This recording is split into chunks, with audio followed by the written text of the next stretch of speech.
Elon has since Is luxury good bubbles about to burst? Are we about to start like you know what I'm saying? They about to shit. We about to start getting some hand me downs. In March this year, Fortune magazine announced that Elon Musk was no longer the world's richest person after being overtaken by Bernard Arnault, the founder of luxury goods conglomerate LVMH, a sign of how big the market for luxury goods had become. Elon has since retaken his position at the top of the list, but is just barely ahead. LVMH is a family controlled luxury goods conglomerate built through acquisition since the 1990s. It was the first European company to cross the $500 billion market valuation threshold and is the only European company to be ranked among the top 10 biggest global companies. The Wow, that's fucking generations of money. Look at that, 358 billion fucking smackaroos. Generations of money. Your kids, grandkids ain't gotta do nothing, but just keep. personal luxury goods market has seen amazing growth over the last 25 years. Financial crises, a pandemic, geopolitical problems, inflation, and a squeeze on the cost of living have done absolutely nothing to slow the rise of the luxury sector. It posted a record year in 2022, where sales of personal luxury goods hit $385 billion, only outdone within the luxury segment by high-end cars. The luxury goods market has grown in terms of categories too in recent years. Luxury was once made up of things like clothing, jewelry, wines, and cars, but in recent decades there's been huge demand for high-end kitchenware, limited edition trainers, and things like makeup and candles. The definition of Bro, fucking pots and pans ain't fucking a good pot and pan set, bro. Ain't fucking cheap, bro. It ain't, bro. Like, god damn, dishes, dude. Silverware. Oh man, that's why they say, boy, you had a silver spoon, and others got a rusty fork. luxury goods is, of course, somewhat vague, but it usually describes objects that not only have a very high price, but that promise quality craftsmanship and an air of exclusivity. Luxury goods shouldn't be something everyone has, but more and more people of different ages and income brackets are getting caught up in the world of high end goods, driving the industry to an incredible boom. After a contraction as the world locked down in early 2020, the luxury goods sector took off in a big way in 2021 as shoppers flush with savings, government checks, investment, and crypto gains indulged themselves buying cars, jewelry, clothing, watches, handbags, and more. I remember being quite surprised when stores reopened a few. Basically, there was poor motherfuckers and middle class motherfuckers buying shit that they obviously can't afford and couldn't afford to maintain at that.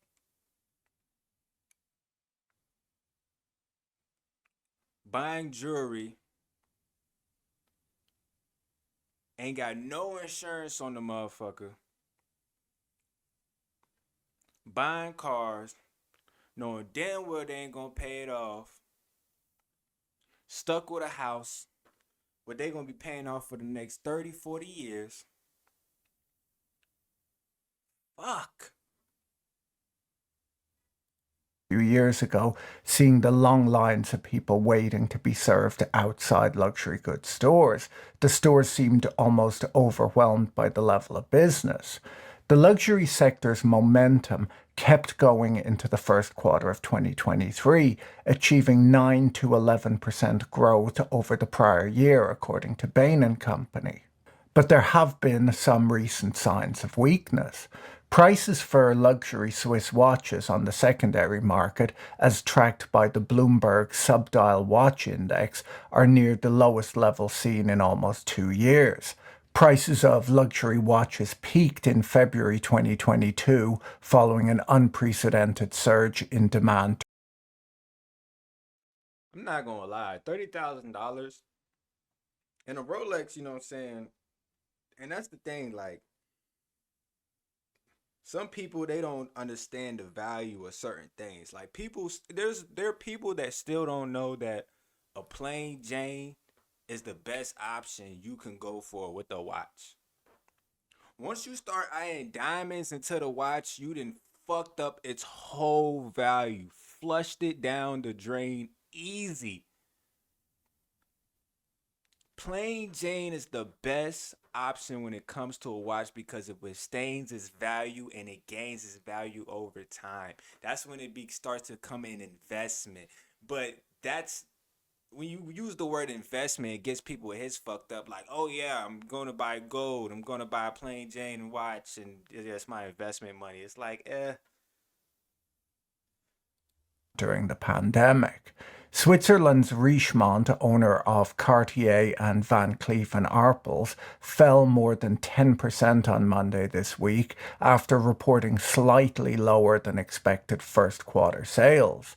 Richemont's overall sales grew 19% at constant exchange rates, just below analyst expectations, but sales in the Americas, driven mostly by US customers, the luxury sector's biggest market by sales, turned negative compared with the same period last year. fuck, Switch to H&R Block this semester and don't just file your taxes. fuck H&R. File free. Status symbol SUVs like the AMG G63 were trading at $100,000 premiums over sticker price in late 2021. Today, higher interest rates, higher fuel prices, and tighter economic conditions overall mean that the SUVs like the AMG G63 The AMG G63. Ooh. I ain't gonna lie. I thought I wanted a G-Wagon. Might have to get the AMG 63. Y'all can keep the Range Rover. I don't want no Range Rover. I don't want no Land Rover. It's either G-Wagon or this AMG 63 GG SUV. When it comes to SUVs and it comes to, like, you know what I'm saying? Yeah. were trading at $100,000 premiums over sticker price in late 2021. Today, higher interest rates, higher fuel prices, and tighter economic conditions overall mean that the high-end SUV premium has mostly disappeared. So is the luxury goods bubble bursting, or will the boom in high-end goods keep on going? Before I dig into that, let me quickly thank Friday for partnering with the channel. Do you sometimes struggle with business communications? Friday is an AI email assistant app, 8% discount. Now, you might think that the growth of the luxury goods market is simply due to growing inequality. It seems obvious that these goods are, and instantly the perfect reply is ready. Click the link below to install Friday and improve your business communication. The first 100 users who use the code BOILE get an exclusive 30% discount. Now, you might think that the growth of the luxury goods market is simply due to growing inequality. It seems obvious that these goods are made for wealthy consumers, and if the rich are getting richer, they should have more money to spend on high-ticket items. It might surprise you that a significant portion of the growth in the luxury goods sector comes from middle and low-income shoppers. Of course, of fucking course. Because the fucking rich don't fucking buy fucking luxury items like that. When it comes to like fucking Gucci and Louis and fucking diamonds and bust down rollies and shit, of course. Yeah.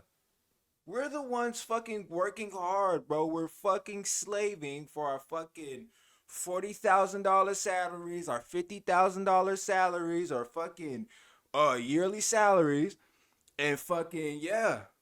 We're spending it on hundreds and thousands of dollars worth of fucking items. What's the famous line? If your closet is worth more than your bank account, you're fucked. You're already fucked. Am I guilty? Am I a fucking suspect? Yeah, I'm not gonna lie. But hey, I could fucking sell all my shit today and fucking be right back up. But hey, that's fucking life, and it's a fucking sick poison trap that some of us must get out of. But it's a crab bucket. But so invest your money smart. You know what I'm saying? If you gotta put something to the side to save up, put something to the side to save up. Throw some investments in so you can see some lucrative, you know what I'm saying? Yeah, see some profit. And you can do what you want to do. I got plenty of little side hustles that, I know that can make something shake if I need to bake a cookie or something, you know what I mean? Americans with a household income of less than $50,000 make up about 27% of regular luxury good consumers, according to global data, which is almost as big a group as shoppers in the bracket up from them with incomes of up to $150,000 a year. While Americans of all income groups were buying more luxury apparel during the pandemic, purchases by individuals making $40,000 a year or less rose the most. They were 365% higher at the end of 2021 than they were in January 2020, before lockdown began in the United States. The luxury goods business has been booming not only because there have been more people buying luxury goods in recent years, but also because the average price of luxury items has risen fast too, having spiked 25% since 2019. According to the e-commerce analytics company DataWeave, luxury accessories on the online retailer Farfetch rose by almost 39% between February 2020 and May 2021. The luxury goods economy has changed in other ways over the last decade too. The explosion of online luxury resale platforms means that there's now an active secondary market in luxury goods. We're in 2024. 2024, today, in today's time. Your average video game right now is $70 to $80. Fuck.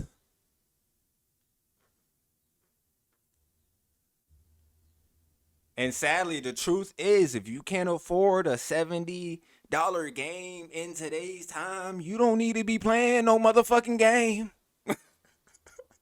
Goods, which were historically bought by people who had no intention of ever selling them. When people could see discontinued luxury items sometimes rising in price, they began to think of their spending as investment rather than as consumption. A new group of buyers were buying watches and handbags and even trainers to store them rather than to wear and use them. You have to wonder how collectible these items will actually be in the future when there are so many of them being maintained in perfect condition rather than being used and worn out over time. The assumption is that Now look at that. I'm gonna run that back because that kind of went over my head, but I caught it because I saw the Jordans, and like I said, I'm an advocate for this shit. I got hella goddamn shoes that. What he said, people keeping them in good condition. Everybody keeping their shoes in good condition because they think they're gonna be worth something in the future. And it really ain't gonna be worth shit because everybody got the same stock and everybody is, you know what I'm saying? There's no high demand for it.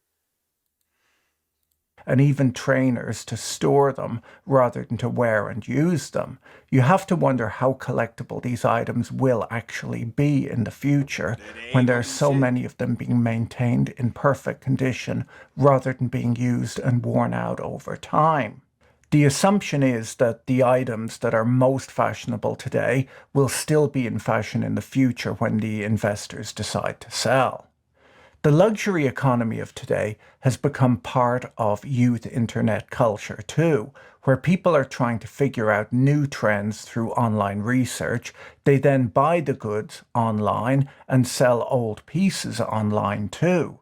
Luxury goods have become a sort of a language through which people communicate taste and connoisseurship on digital platforms, and brands are well aware of this. Their marketing is very focused on social media and internet culture. Hyundai Palisade versus Jeep Grand Cherokee. Look what Palisade has and what Grand Cherokee. A friend of mine who used to sell luxury watches tells me that Instagrammers were a big part of the customer base. They had to have whatever the hottest new product was in order to stay relevant online. The average age of luxury consumers has been falling too. According to a 2022 report from The Real Real, an online and brick-and-mortar consignment marketplace for used luxury goods, millennials buy and sell more goods on their platform than any other generational cohort, and together with Gen Z, they make up 41% of the luxury goods site's more than 28 million members. According to Bain & Company research, What the fuck is it, bro? Like, I understand fashion because I've been into fashion since I was like a kid, but like, I don't understand it when it just gets absurd, bro. Like, it's like nowadays, it's like people want to look like the runway models. People be dressing all weird. I saw the one weird dudes on Instagram. They had the whole goddamn Carhartt down and diamonds and shit. Shit worth $5,000. And then them boys hopped on the bus. Them boys hopped on the train. Like what is up with fashion? People rather had people rather walk in the Jordans than you know what I'm saying, slide in the car with their socks on. Like, god damn, bro. And it's like even the rich be saying they be buying fugazi shit. They be like, I don't want to buy no $300 purse. I don't want to buy no $300 belt. I went to the flea market, got it for $20, $60. Like, I done seen it, man. Overseas, bro, them people be buying the fugazi shit, bro.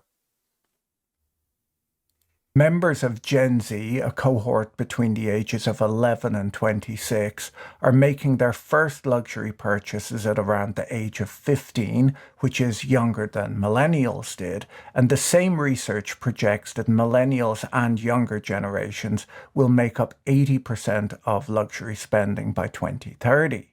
This might seem to make little sense to older generations, given the countless reports of young people's finances lagging behind those of prior generations at the same age point, but a report from Morgan Stanley argues that this group has more disposable income at a young age because they're living with their parents longer due to high rental prices. If the money doesn't go on rent, it goes on something else.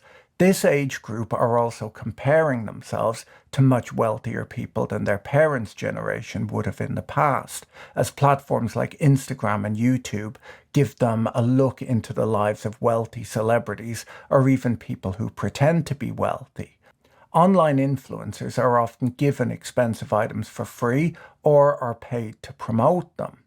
If you've been feeling And I know people who don't literally give a fuck about that shit. Like, I know people who are not impressed with fucking, you know what I'm saying, your Bentley, your jet, your six-figure watch, you know what I'm saying, your fucking Floyd Mayweather, he had a fucking $18 million watch. $18 million on a watch. Like, I know some people just don't like, and it's not that they don't care about the money. If they were to have that money, they would just rather spend it on something else. They would rather buy a farm. They'd rather buy a little house in a little town and just ride their little pickup truck and just use that money to, build farm or some shit, or, you know what I'm saying, garden or some shit like that. Other than just having like a luxurious item or materialistic things, you know what I mean? So it's all to each his own. From perspective. An unexplainable urge to buy a 110-year-old camera, it's probably because you've been watching my videos too often. On top of all of this, the availability of buy now, pay later platforms makes it easier for young people to finance an expensive purchase, which would have been impossible for prior generations. Dude, fucking Afterpay? I just fucking I used Afterpay like the other day. Fucking just I purchased some shit on Affirm. Like, bro, that shit comes in clutch, but you gotta be smart with that shit too. Cause you'll end up like being like in a pickle. You know what I'm saying? And you'll end up owing, it's basically you owing money that you never had in the first place. You know what I mean? So it's like with Affirm and Afterpay and all those shop now and buy later, them shits come in handy because you buy your item, y'all make y'all agreement on how much, you know what I'm saying, you're gonna pay them later. They send you the item.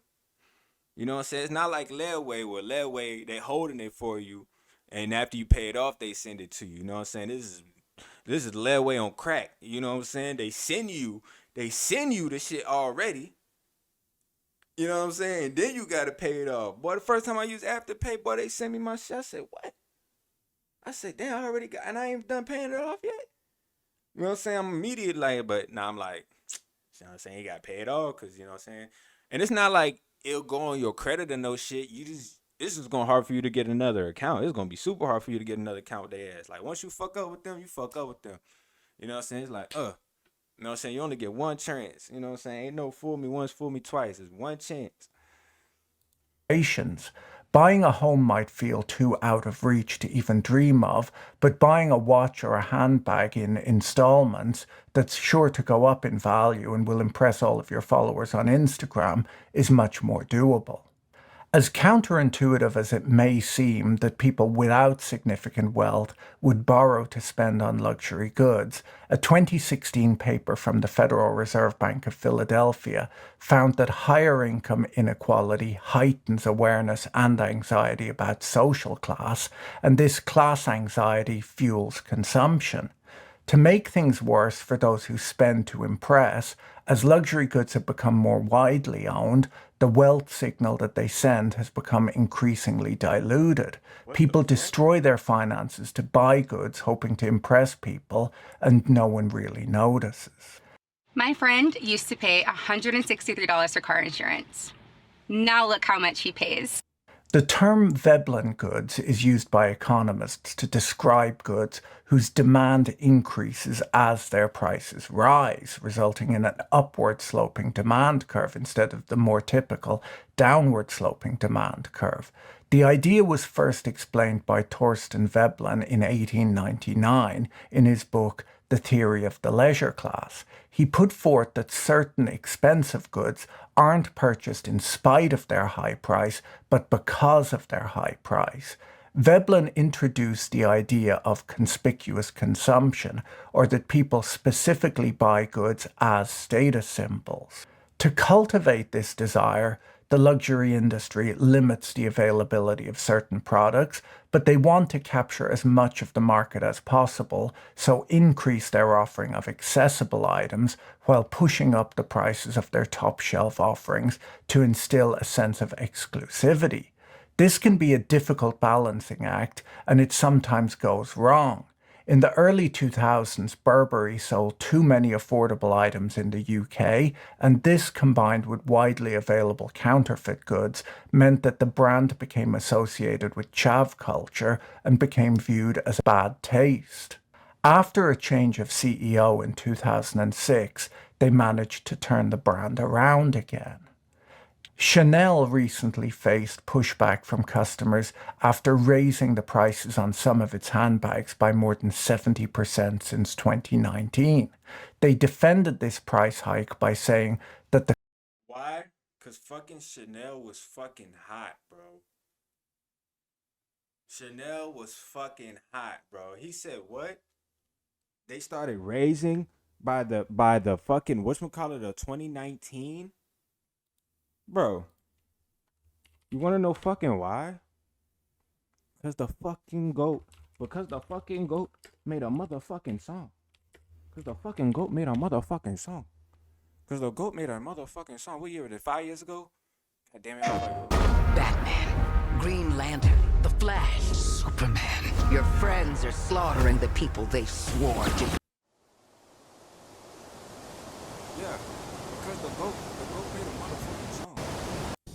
Because the motherfucking goat made a motherfucking song. Okay? You think she wants again?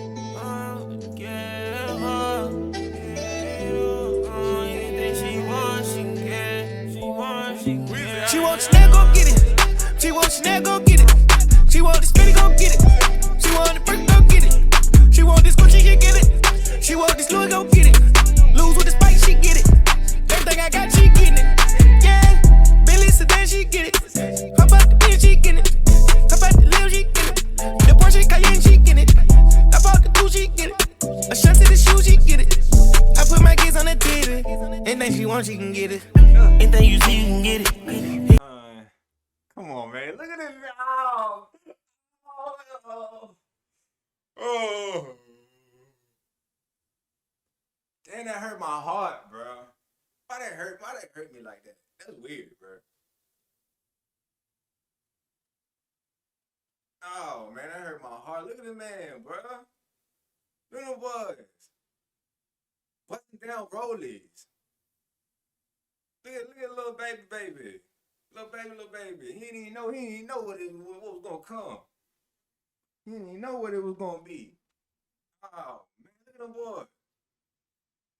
Look at them boys matching rollers up, showing cars, music videos, shooting around the world, fucking hoes,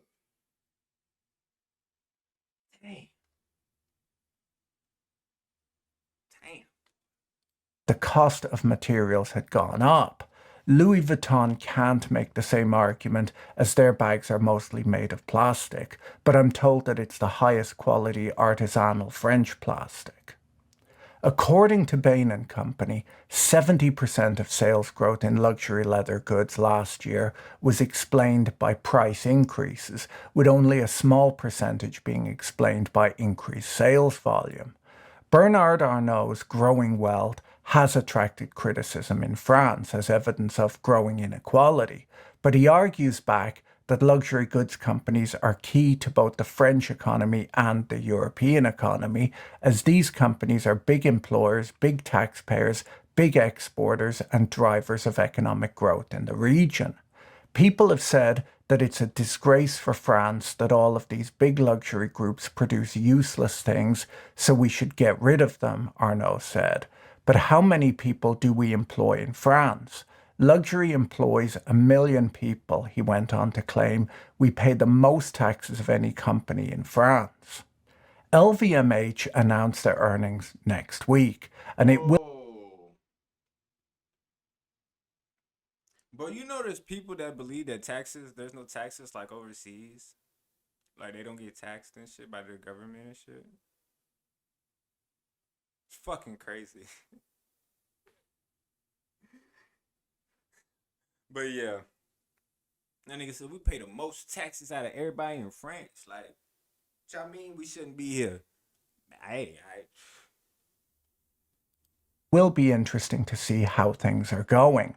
On their last earnings call, they reported a 17% jump in sales, thanks to a rebound in China following the end of lockdowns. The Chinese economy now appears to be stalling, with the dollar value of China's exports having fallen by more than 12% in June, and property sales are down 27% compared with a year earlier. US revenue for LVMH grew at 8% in the first quarter, but the CFO said that most of that was down to a brisk business at its less exclusive Sephora beauty chain. For the rest, the business is slowing down a bit, he said, citing softer demand for jewelry, fashion, leather goods, where sales to US shoppers both at home and abroad were flattish. We have to wonder if what's happening in the auto industry tells us anything about the luxury goods industry, where dealers are struggling to sell luxury used cars priced at over $40,000, while bread and butter cars under $25,000 are seeing plenty of demand. Credit card data from Barclays. Because it's like, I ain't gonna lie, with the luxury cars, especially the used luxury cars, it's like, I know people like, it might pull up in like a 2000, I say 2008, probably like even 2009, 2010 Bentley, right? Pull up in the Bentley. You know what I'm saying? You got the haters, you know what I'm saying? You got some people gonna be like, oh my God, yeah, you got the Bentley, Bentley. You got other people gonna be like, Man, that old ass Bentley. So it's like, you know what I'm saying? But it's still a Bentley. So it's like, you know what I'm saying? Perspective. And Bank of America showed that Americans dialed back spending in June as fewer people splashed out on high-end goods. Younger shoppers who drew on savings during lockdowns are now under more pressure from rising prices than older generations with higher incomes, according to Citibank.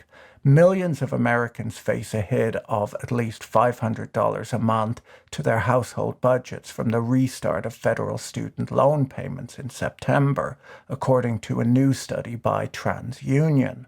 This resumption of loan payments will hit the young consumers who have been key to the growth of the luxury goods sector in recent years. Yeah, we pop up on them like a light work. Feeling like cash should have Next victims. You ready for this? Pump up the jam, pump it up.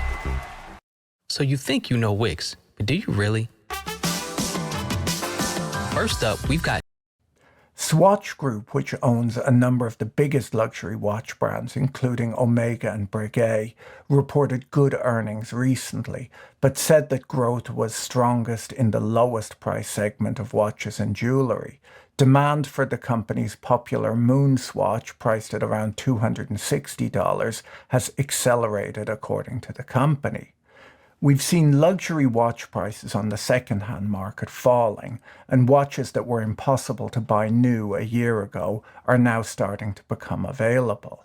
The Rolex craze isn't going down. It's still very hard to get a Rolex, but people that have been on the list for a year, 2 years, 3 years, they're getting the call. Yeah. You know, but that being said, can you walk in and get can you get a hard to get one? Probably not. There are lots of reasons for why watch prices are falling faster than luxury spending in general. It's partially the slowdown in China, where a lot of people sold their watches in the last year or two to fund spending during the lockdown period. It's also the crypto sell-off. Coin bros are no longer buying iced-out watches and high-spec Corolla. Fuck it, and this guy here, fuck. Dude. Fucking crypto bros, bro. These niggas cashing out. What if somebody who came up with millions of dollars worth of crypto, man? What do you cash out on? Do you spend the money like you hit the lottery, or do you try to, like, you know what I'm saying, strategically try to, you know what I'm saying, move the money around like you own a business or some shit? Like, how you what's the mind of somebody who cashed out off of like $1 million come up through crypto? Because I some stories I believe, like, you know what I'm saying, this guy, I don't know. There's also some price distortion in the market coming from Rolex's December launch of an official resale channel. Rolex watches make up 42% of the global luxury used watch sales market by value, and Rolex official certification is worth a 39% premium, according to Watch Charts. As the CFO of LVMH said on the earnings call in April, maybe interest rate rises are taking their toll on spending. So are luxury goods a good investment? Should you buy designer goods and hope that they'll appreciate as part of your retirement plan?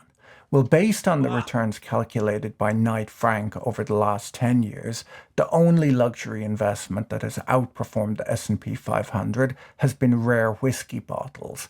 The rest have all underperformed, and that's before taking into account storage costs, insurance costs, transaction costs, and so on. The last decade has also been a very good period for collectibles, with interest rates near zero for most of the time. In 2018, Dimson, Marsh and Staunton of the London Business School constructed a time series of 118 years of investment performance of wine, stamps, violins, art, collectible books, jewellery and classic cars, and compared them to the returns of global equities. Over that period, classic cars were the best performing collectible asset, followed by jewellery, books, fine art, violin, stamps, and then fine wine. But all of these assets underperformed the stock market over the 118-year time frame.